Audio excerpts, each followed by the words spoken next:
Yeah, and the way you start that one out too, which is the biggest happiness mistake right out of the gate. I don't know, maybe we just start that because it's such a great way to start out for even for our listeners. Sounds Let's good. start with that, Raj. Sure, yeah. So the biggest or the stupidest happiness mistake is to want happiness, but then not end up selecting choices that actually enhance your happiness. And I know that a big topic for today is retirement. And one of the things that could make you much happier is to actually retire sooner. Especially if your job is a soul sucking job that you absolutely hate and you don't even like your colleagues, and every day every weekday is a drudgery to wake up and go to work and drag yourself to work, and yet you do it over and over and over again.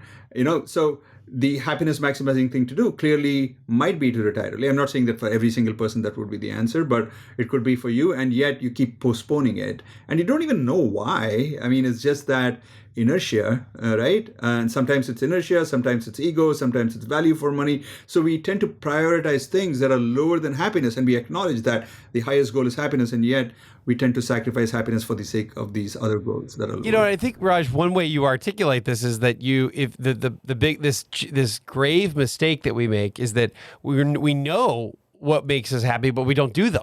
Yeah. Right. There's all this study around this, and maybe how did you get started with this research? And maybe let's start with the genie question. This is an exercise. What does the genie question reveal about us as humans? Maybe let's go there next. Sure, yeah. So the genie question goes like this, right? Imagine that a genie similar to the one in Aladdin's story appears in front of you and grants you three wishes, just like in the story. What three wishes would you make? And I've asked this question of more than now like 25,000 people around the world. And what's interesting about the responses that they give is that happiness is lacking in the responses. So hardly anybody wishes for happiness. Less than 6% of the people in the world actually ask for happiness. And then I ask the question, happiness is missing, and you ask for money, you ask for fame, you ask for a great job, etc. Why is happiness missing? Is it because it's not important to you? And they say, no, absolutely not. It is very important, maybe even the most important, but I didn't ask for it because the things that I ask for are going to lead me to happiness. Then I ask a kind of counter question to that, which is that, well, if you really want happiness and that's the most important thing, why not directly ask for it, right? It's stupid because it's like saying, I want to get to Delhi, but I know that the flights go through London or through Paris or through, Belgium. And so I'm going to get a flight to London. It's as stupid as that. You want to go to Delhi, then get a ticket for Delhi,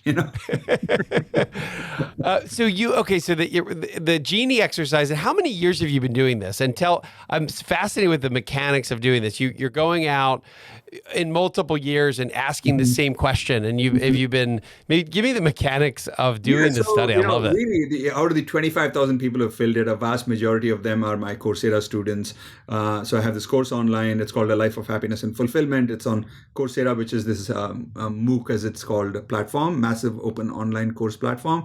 And I have more than 400,000 students on that, or learners as they're called. And a lot of them have filled that question out. That's how I have. So that's how, operationally it's worked out. But I've also kind of delivered lots of talks, lots of workshops, etc. And, people have filled out the question on my book. And so and that's clearly how you want them to fill it out before they take the class.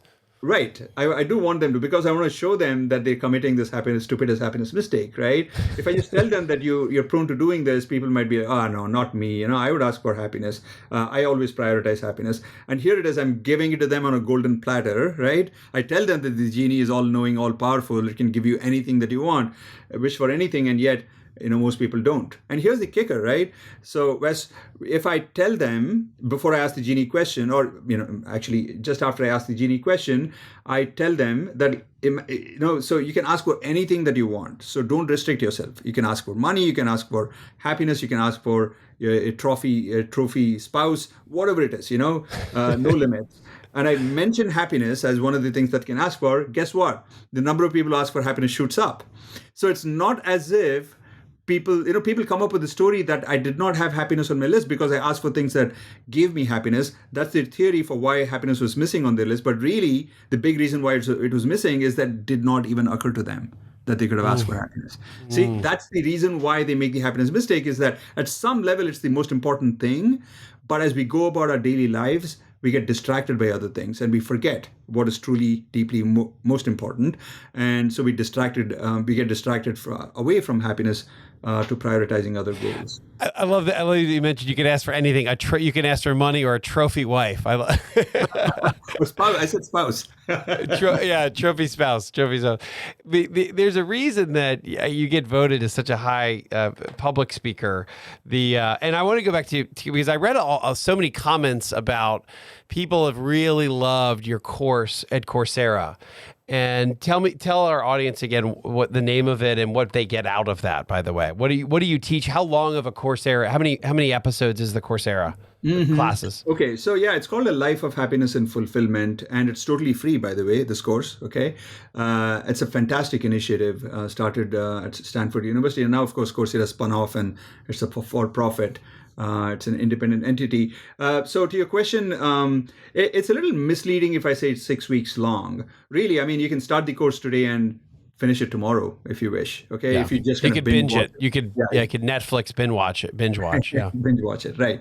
But you'd really have to go through quite a few videos, each about 7-8 minutes long on average. Not long lectures, but 80 of them. So that really adds up. It's quite a bit of amount of time. And then there are these exercises. You really have to do those exercises if you want to actually see an uptick in your happiness levels. Of course, you can watch the lectures. They're based on science. And out of conceptual interest in the topic, and it'll definitely make you more knowledgeable about the determinants of happiness and what you need to do in order to be happier. But in order to actually see an uptick in your happiness, you'd have to do the exercises, and those exercises are sometimes long drawn out. Like for example, you have to maintain a journal, okay? And in the journal, you write about 3 good things that happen to you every single day, and it's not going to result in a boost in happiness if you do it for 1 day or 2 days. You have to do it for a couple of weeks at least.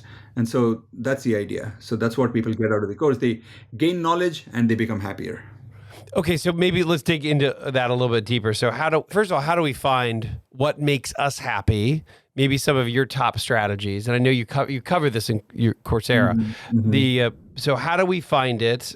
How diverse is it, by the way, from human to human? Is it very fingerprint? It is totally different. Is there common themes around what make us happy? Yeah, so I think that the answer to the question is, it's interesting. It kind of like, it depends on what level of abstraction you're looking at. So I think that ultimately human beings are similar around the world. We need a few things to, lead a happy life. So for example, we need good social relationships, right?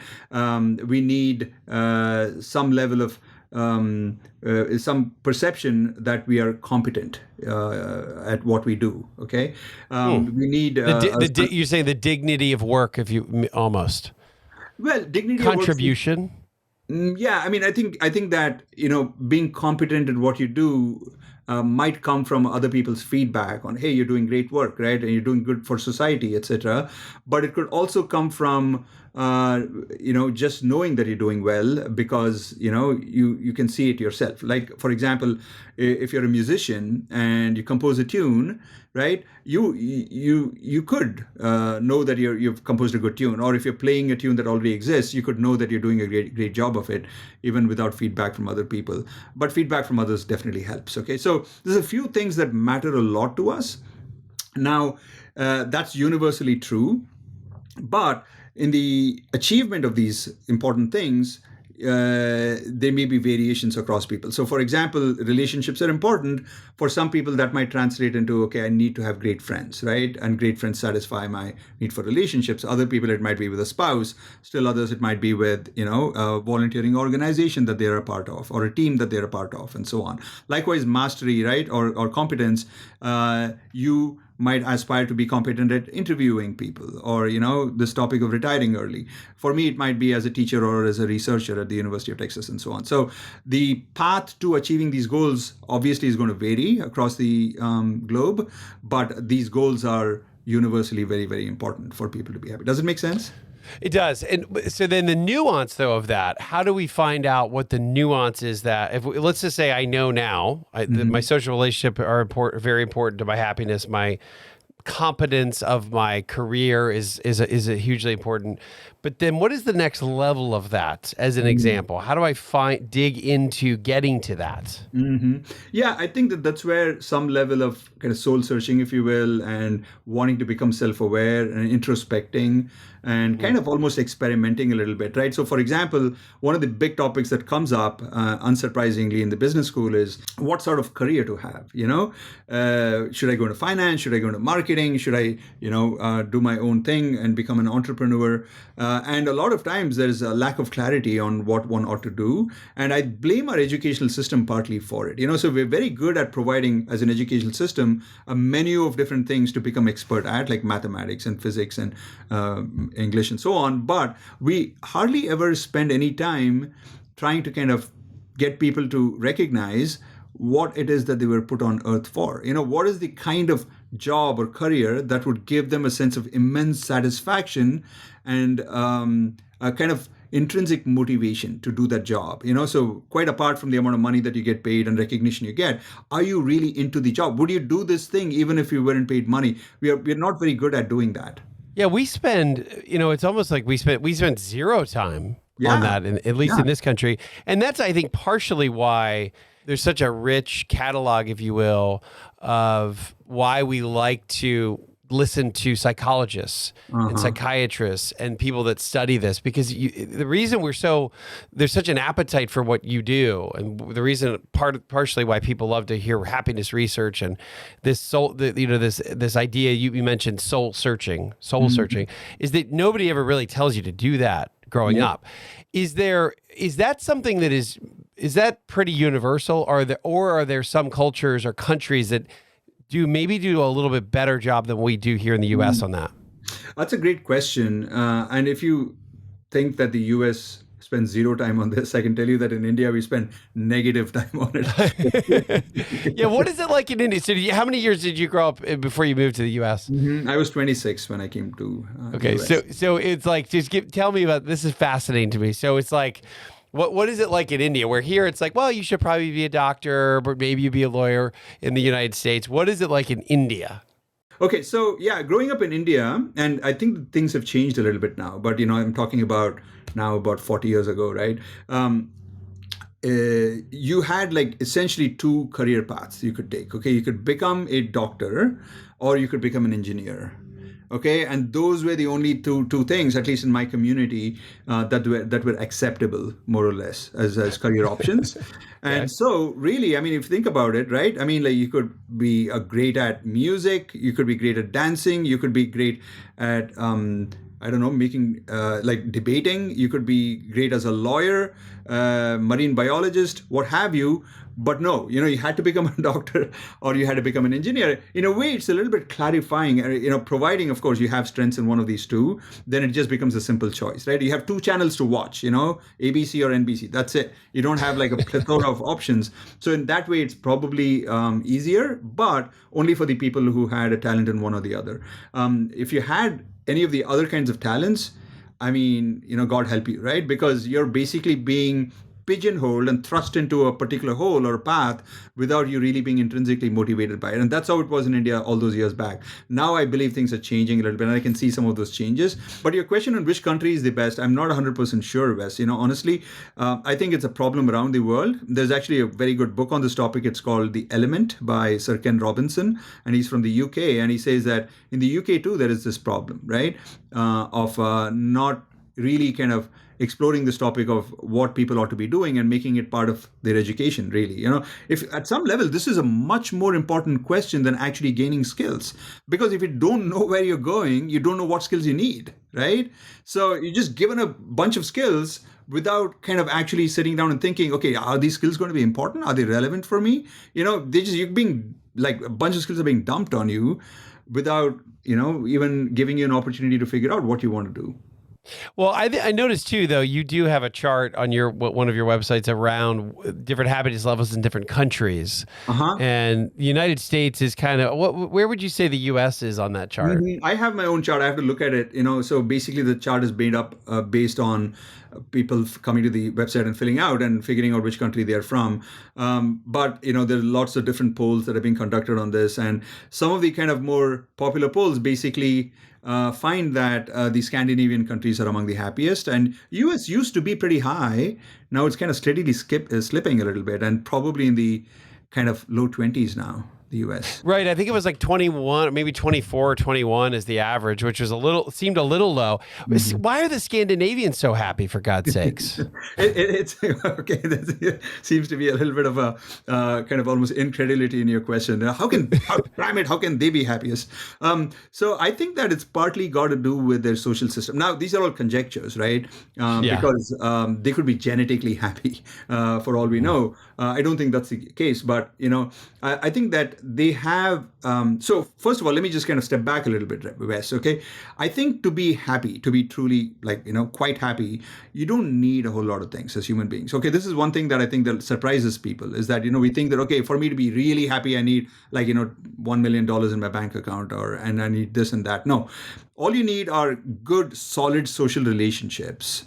And I say all you need, although it might be a tall order for some people who are isolated and lonely, you need that. Okay, you do need something that occupies your time and gives you this sense of being in flow states where it kind of is entertaining, it's intrinsically interesting, motivating to do those things. And ideally, it's your job, right? That you need. And then you need certain access, like certain amount of access to resources, so that your basic needs are fulfilled and you have this sense of, okay, I can do more or less what I want to do in my life. All the big things I want to do in my life, I have the resources to be able to do it. I can travel here, I can, buy this gift, I can kind of buy myself a good meal, etc. If you have these three things, really, you're almost all the way there. Okay, the only thing missing then is a mindset, and that's a tough one. Some people will keep complaining, like, the proverbial glass being half empty, right? Attitude versus a half full attitude. And that I think that we can individually work on a little bit. But external to us, external to that attitude, you only need these three things. And if you think about the Scandinavian countries, right, they, I think, do a good job of providing people with enough of access to education so that they can, it's free, right? So they can get to do the things that they want to do. They have this huge, at least in Denmark, huge kind of emphasis on hygge. I think that's how you pronounce it. It's Hyggge. You can Google it. But basically, it's this idea of being cozy with your friends and hanging out. They prioritize that, right? European countries in general prioritize socializing. So one manifestation of that is that when you go and have lunch in Europe, it's like a good, long, drawn-out affair. There's wine involved in lunch, Whereas in the US, we're sitting inside our cars, getting a lunch at Wendy's and chomping down on it while we're going to the next meeting 10 minutes away, right? So there's emphasis. Yeah, it's an RX bar in between meetings. Yeah, that's what it is for me. Yeah. Yeah, exactly, right? And I don't think that we quite kind of savor life. We are under time pressure all the time. I think in the US much more so than perhaps in Europe. So yeah, so we don't need a lot of things. And I think that my conjecture is in Scandinavian countries, all those things are fulfilled, and therefore, a lot of people are happy. And very important part of that, Wes, is that happiness of a country depends more on removing the really unhappy people, not removing, but elevating them to at least a neutral point. If you have even 20% of people who are reporting 1 on a 10-point scale, it really brings it down dramatically. Dramatically. I mean, the maximum now you can score is 8 out of 10. If 20% of the people are giving you 1 and everybody else gives a 10 out of 10, you can only get to 8, right? So if you elevate even like 10% of those to a 5, suddenly, you can kind of aspire to be a 92 or 93, or 9.2 or 9.3, I should say. So we have socialization of this purpose or flow state. Then we have access to resources, which really there's some tangentialness to money and resources. It's kind of a nice way to say it. And then the mindset, and then we have to dig down into the activities that get us there. And I guess that is maybe that's a longer conversation than today. But is that around prioritization? Is that around allowing us, or I think of this as giving ourselves permission. Like in the United States, it's we've got to make money and be entrepreneurial, or we have to be able to be successful first. And then you write, and then this is where your I guess your latest book, which comes in, which is if you're so smart, well, why aren't you happy? So I know I asked you like 7 questions there, but yeah. So it comes down to the activities and comes down to how you spend your time, as you're going about your day. But that then breaks down into, if you already know what you like to do for work and you like your work, then, it's those tasks that you do. And an important part of your day too, I think it's very, very important if you want to be happy. And this is where the concept of hygge, and I apologize if I'm butchering the pronunciation of it, this Danish concept of, hanging out with people in a cozy environment, etc., becomes super important. Socializing in particular is so important. We are highly social as a species, and we really can't be happy if we didn't have really good social relationships.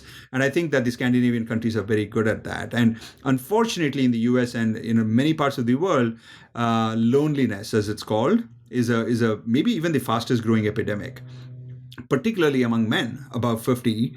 A lot of us are becoming lonelier and lonelier, meaning to say that... Why, by the way, Raj, why do you think that is? I know that like the United Kingdom has a loneliness commission. Their government has like the Bureau of Loneliness. And why is that in the United States? Is it it's a great question, right? And I think it's multiply determined, like most of these kind of big things are. So one part of it is that we, lead more isolated lives in terms of in-person connections with people, right? I mean, the kind of advent of the internet and technology has been amazing, right? I mean, it's just incredible what we can do with these things. I mean, this interview, for example, couldn't have happened 20 years ago, right? It is, yeah. So, but at the same time, it gives you this kind of delusional feeling, misleading feeling that you're in touch with other people, when really you're not, right? It's very different. It's worlds removed from actually walking on the road and then somebody inviting you over to their porch and you sit down and have a glass of wine.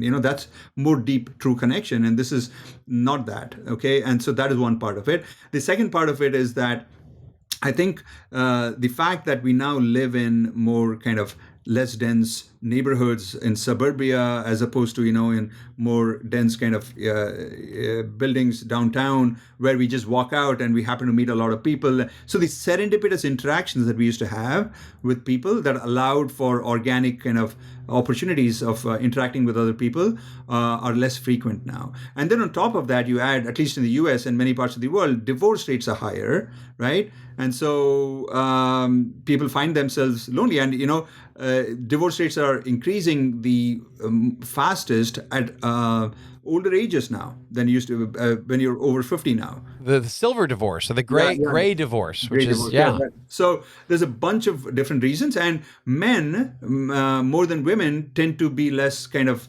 communal in the sense that they invest less in relationships. And women tend to, it's a problem for women too, don't get me wrong, but women in general tend to be thicker with their pals, and their girlfriends, and tend to, communicate more often and more meaningfully. Yeah, there's lots of reasons. Raj, there's another thing that I think around when it comes to, in let's say the United States at least, is that we have this drive to be financially successful, and then that the driver to be financial is then this move towards independence, and then to some extent, complete independence can end up maybe a little lonely if you're so independent and everything is Yeah, right? Absolutely. I was going to talk about that as another reason as well. And there's some research on this, right, that actually shows you that as you get more money, and actually it's more than money, it's becoming materialistic, right? So you associate your sense of self-esteem and self-worth with the possessions that you have, including money. As you become that kind of a person, that makes you more lonely, that makes you more prone to becoming lonely. Once you prioritize this, that is, you want to, have a big bank balance and own a Porsche and live in a palatial house and so on and so forth, you tend to deprioritize your relationships. And you don't realize this, it's a slippery slope, and then fast forward 20 years, you suddenly have zero friends. Okay. And you've really shot yourself in the foot. You've surrounded, it's like, talk about a golden cage, right? You've really shot yourself in the foot, and you've basically imprisoned yourself into a cage that looks good, but you messed up, So you're saying that part of that is that we paint I love that analogy. You you build yourself a golden cage. You're wealthy, but you haven't been fostering anything else. Yeah. Because you've been, so go into some of the cores of your latest book. Okay, so basically, the book, as you mentioned earlier, it's titled "If You're So Smart, Why Aren't You Happy?" And it's really targeting through the title people who are smart and successful, but perhaps aren't as happy as they could or should be. And I talk about some of the very things that make us smart and successful, how they come in the way of our happiness. Okay, and that's kind of ironic, right? You would think that if you're smart and successful, you're good at achieving your goals, and given happiness is an important goal, you'd be better at achieving that goal. But if in fact smartness and success come in the way of happiness, there's almost like an irony there, that the very things that ought to lead you to happiness actually undermine your happiness. And I talk about 7 different things. I call them sins, but not in a moral religious way, just mistakes that we make. And so one of those is we've already covered it, right? So the stupidest happiness mistake, which is to know at some level that happiness is the most important thing and yet be distracted by other goals as we go about our life. And then I talk about how we deprioritize relationships, and we talked a little bit about that already. Another thing that I talk about is chasing superiority, right? So in other words, comparing ourselves to other people all the time and wanting to be better than they are, that I think maybe the biggest happiness killer out there, right? Maybe actually, deprioritizing relationships and sacrificing relationships is number one, but a close second is just comparing ourselves to other people. That's not a good thing to do if you want to be happy. Also, kind of wanting to be overly control seeking, right? So some level of control is good, obviously, and we should seek it. But then when we become like obsessive in our control seeking and we want every situation to be better than it already is, and we're never satisfied by anything, that can be, people can quite easily see, I think, that can be a recipe for not being happy, and so on. I talk about a few things, and then I end with what I call mind addiction, right? This idea that for me to arrive at a better solution to any problem, I just have to think a little more about it. That also can come in the way of happiness. It can prevent you from just relaxing mind-wise, and just experiencing things. You become very mind-heavy, and that's not good. Almost analysis paralysis a little bit. Exactly. Analysis paralysis is one of the manifestations of mind addiction. Let me ask you this. How can you, so chasing superiority as a question, we're in many cultures, should be the best. You should be the best you can be and be the best. The United States is very much like that. Yeah.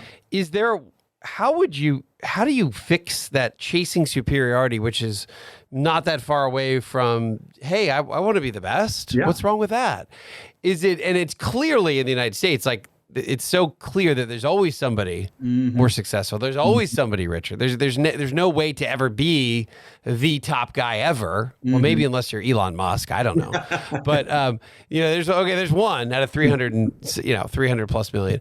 But how do you slow that down? How do you walk that back, Raj? It's a very, very important question, because even if I say, even as I talk about chasing superiority and how it lowers happiness, people instinctively buy into that idea. Of course, it's going to lower happiness. But then the counter to that that I often get is that, but if I didn't do that, I wouldn't be achieving the things that are important to me, and I wouldn't be successful, So that's the kind of response that I get. And I think that there is an assumption in that response, which is that one of the biggest ways, or maybe even the only way in which I advance and become better at what I do, is through comparing myself with other people and feeling insecure if I'm not good enough or not as good as they are, and using that insecurity to motivate myself, right? But there's a separate motivation that is actually very, very powerful to help us become better at what we do. And if you observe little kids who are too young to start comparing themselves to other kids, you'll notice that motivation, and that is love for learning. All of us have a deep-seated love for learning.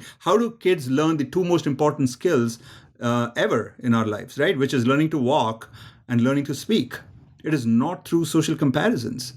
It is through curiosity, right? And it is through a joy of exploring the environment that kids start to walk. It's like to get to that piece of furniture there, or, to kind of explore this part of the room. That's how we learn. And we forget that.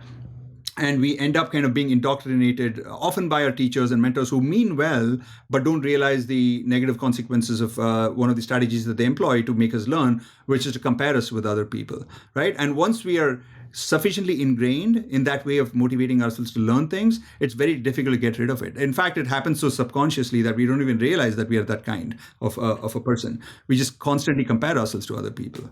So learning is almost the antidote to superiority. Right. Love for learning, and realizing that there is that deep-seated intrinsic desire that we all have we are all curious, right? We're all super curious. We do things because we are curious and not necessarily to become better than other people. And if you just kind of focus on that and say, what am I curious about? What are the set of things that are intrinsically motivating for me? That's a much more reliable path to becoming really good at what you do. The important thing, Wes, is to actualize your potential, right? You want to be the best you can be.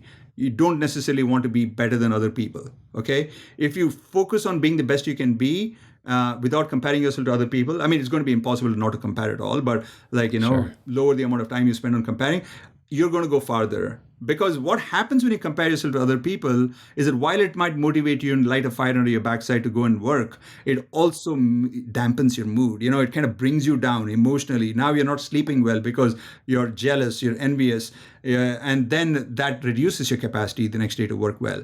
And so if you add that over 10 years, 15 years, you're going to be much farther along if you just focus on the love for what you want to do rather than the fear for what you think you have to do. Does I that make love sense? that. Yeah, I love it. Yeah, I really do. It makes very much so.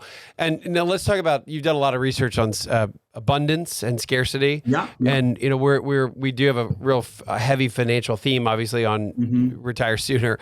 What does your research tell you about money and about finances? So one thing that's very, very clear is that you don't need a lot of money for you to get the biggest kind of upsurge in happiness. Okay, so if you're very poor, sure, you need quite a bit of money in order for you to become happier, and that's for very obvious reasons. If you don't have money to put food on the table, if you don't have a roof over your head, if you don't have money to transport yourself from place A to place B, all these so-called basic needs, they're very important to be fulfilled if you are to be happy. And I think money comes in very handy there, right? But beyond that point, there's this often cited kind of number of about $75,000, and that's like pretty dated, about 15 years ago. So let's say it's $85,000 now, or $90,000. If you look at inflation rates these days, maybe even $95,000. Right. For a household, right, of 4 people, that's what you need for all people in the household to have their basic needs met. And beyond it, right, you earn $200,000 a year or $1 million a year, there's not so much of an uptake in happiness after that. Okay, not to say that money is bad. It's just that the amount that people think money increases happiness is much lower than it actually does. Okay, and that's a very, very important point to remember. Right? So if you're sacrificing other things, like for example, having a sense of time abundance, as we call it, right? And you're running after money, but in the quest for money, you're being sleep deprived, you're not giving yourself time to kind of pursue your hobbies, you don't have time to walk the dog or socialize, then actually you're worse off happiness-wise. You'd be much better kind of slowing down on that pursuit of money and investing some of the time that you'd have spent earning money into these other activities, particularly social relationships.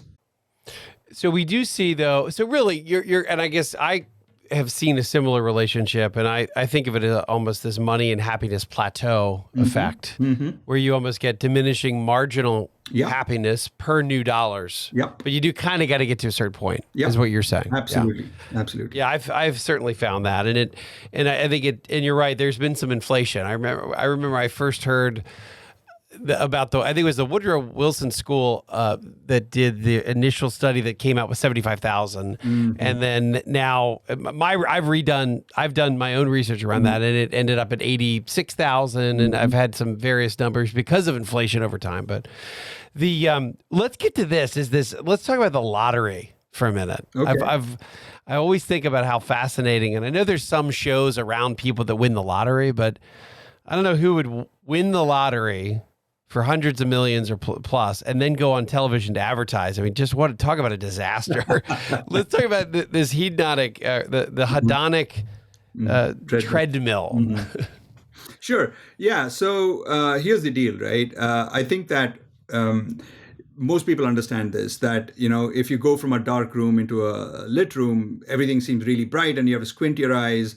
And after about 2 minutes or something, or less even, your eyes get adjusted. I mean, you turn on the shower and it seems like really hot, but then like 2 minutes into the shower, you need to turn it up even hotter for you to kind of, really feel that heat, right? So we adapt to things at a physical level, and the same thing happens at the psychological level, right? So if you're earning $10,000 a month, getting another $5,000 a month is really going to make a huge difference to your happiness levels in the moment, because there's a new influx of money that you can do things with, right?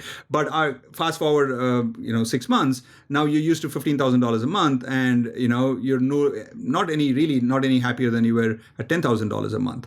Okay, so when you think about this principle and apply it to the context of lottery, right? When you go from having more or less no money, which is what happens with a lot of lottery winners, because they're in the situation of having to buy a lottery ticket in the first place because they feel like they don't have enough money, right? Sure. And now they get $1 million, there's going to be like, whoa, I got all this money. And so here you got to be careful. So people tend to make a lot of mistakes, right? One of the mistakes is something that you alluded to, which is to go on interviews and say, oh, I won $1 million, right? What that does is that, it makes people who are your quote-unquote friends and relatives emerge out of the woodwork. They might not have contacted you for 20 years, and here they come at the doorstep saying, hey, I saw this interview, man, you won that money, good for you, So what they want is a little share of that pie now, right? Yeah. And the other mistake that people make is that when they look at this amount of money, and it's a huge amount, right? Let's say $50 million, a Powerball, $100 million, and you kind of like are anchoring at that level. But then when you take out the taxes, right, and take out all the commissions and the fees and everything, and everybody's bitten out a chunk of it, you're probably left with 70% of even less, 50% of what that initial amount was.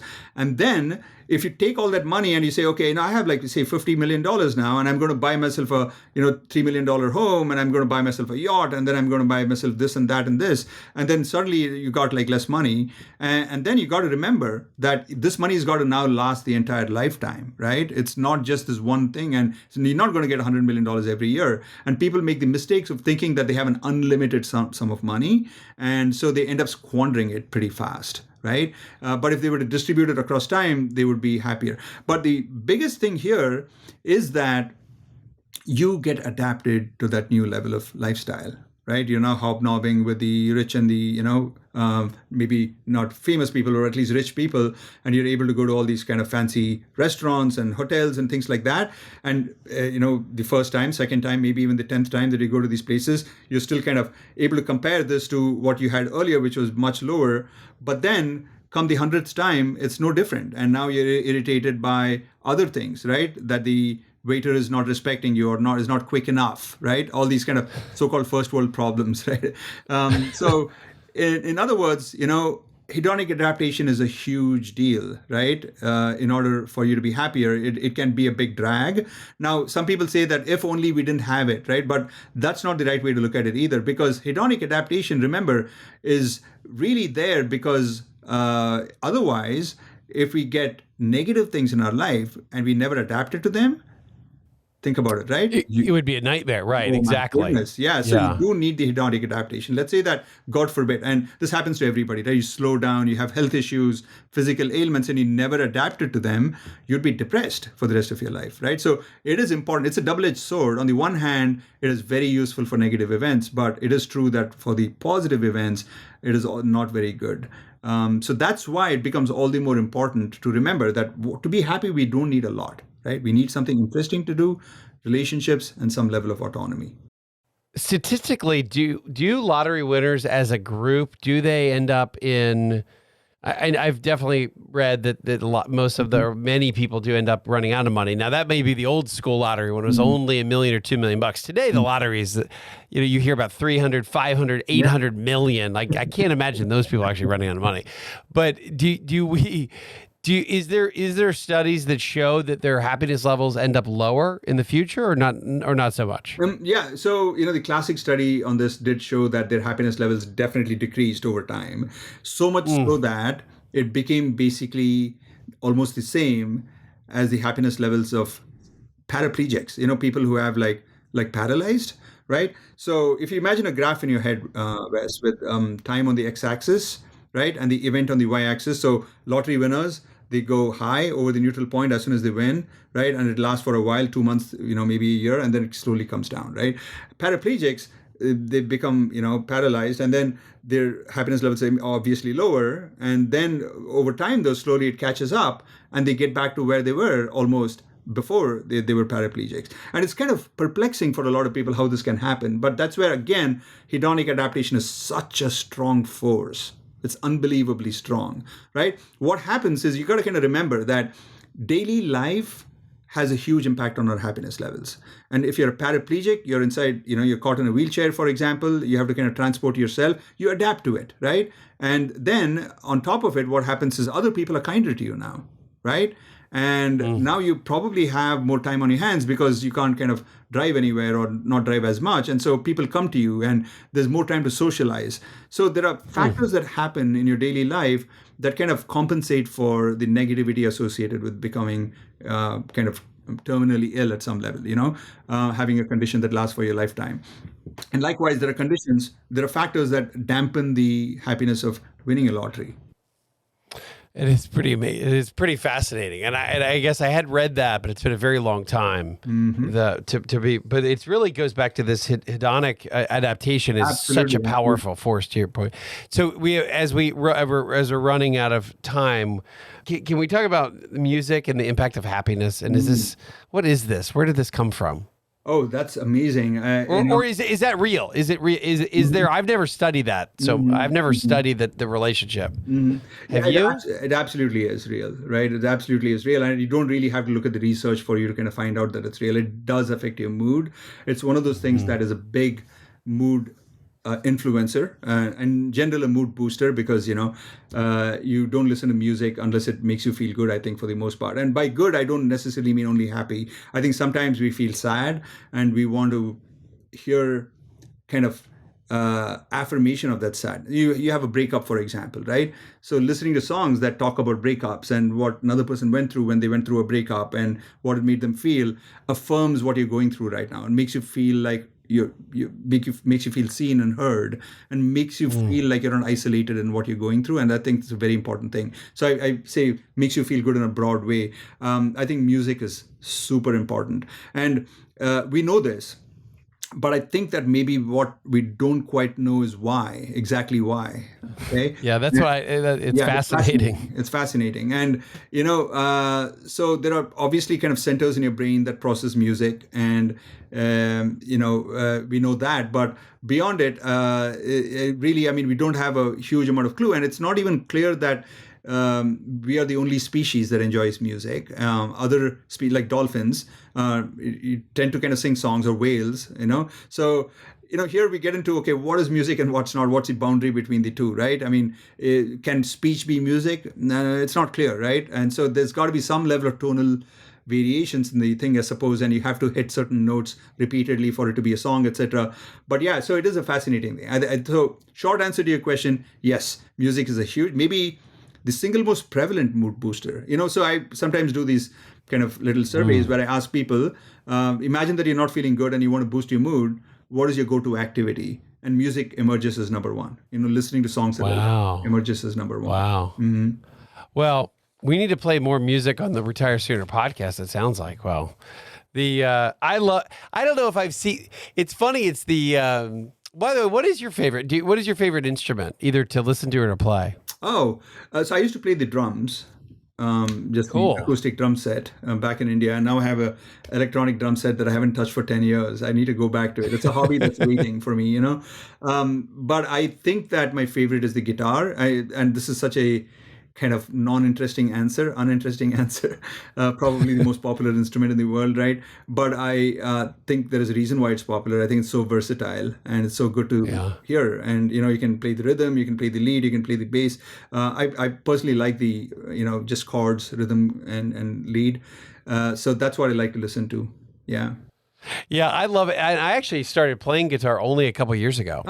I played piano all my life, and then one of my sons plays guitar, and I kind of learned it just because he always was playing guitar, and I think he got a new guitar, and I inherited his initial acoustic guitar, and I was like, well, let me see if I can figure out some of these chords, and it took a while. Probably took me 2 years, but the last year has really been great for that. But all right, we're going to leave it. One more last quick question as we wrap. What can the Retire Sooner audience, our listeners, one quick little thing that they could do today to boost happiness. Well, maybe you just said it. One more thing besides just music. What's number 2 on the list? Okay, yeah. So this is something that's going to take a little bit of time for you to experience the boost in happiness, but it's such an important thing to do. I highly recommend it. And actually going to touch on another question that you almost asked on abundance and scarcity. So I'm going to touch on both of these things. And the recommendation is to maintain a journal every day in which you kind of might write about all the things that happened that day. That would be a good thing to do. But the critical thing to do in the journal is to write about 3 good things that happened. Not any 3 good things. It has to be non-egotistical good things. And what I mean by that is that you need to write about things that you did not work for, that were just granted to you. Right? So if you work for a promotion and you got a promotion, that's a good thing, but that's an egotistical good thing. You work for it, you deserve it, you get credit for it. Good. It's going to make you feel proud. I want you to write about things that make you feel grateful instead of proud. Okay. So this could be that, for example, that you were walking down the street and then all of a sudden you found $5 on the road, right? And you're going to use it now to buy yourself a coffee, for example. Or, you lost your pair of glasses and you thought they were gone forever. And then you were searching for something else under your sofa and then you found your glasses.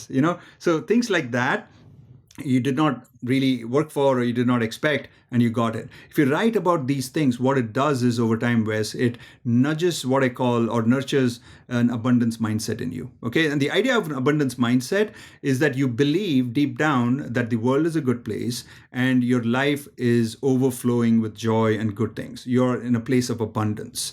And the opposite of abundance is a scarcity mindset where you feel that you don't have enough, life is bad, everything screws you over, people are not kind. Okay. When you operate from a scarcity mindset, for obvious reasons, you're not going to be happy. You're not going to be trusting of other people. You're going to find it difficult to go to sleep. You're going to feel fearful of life, right? And you want to be in an abundance mindset if you want to be happy, not just for happiness, but even for success. It turns out that an abundance mindset is better.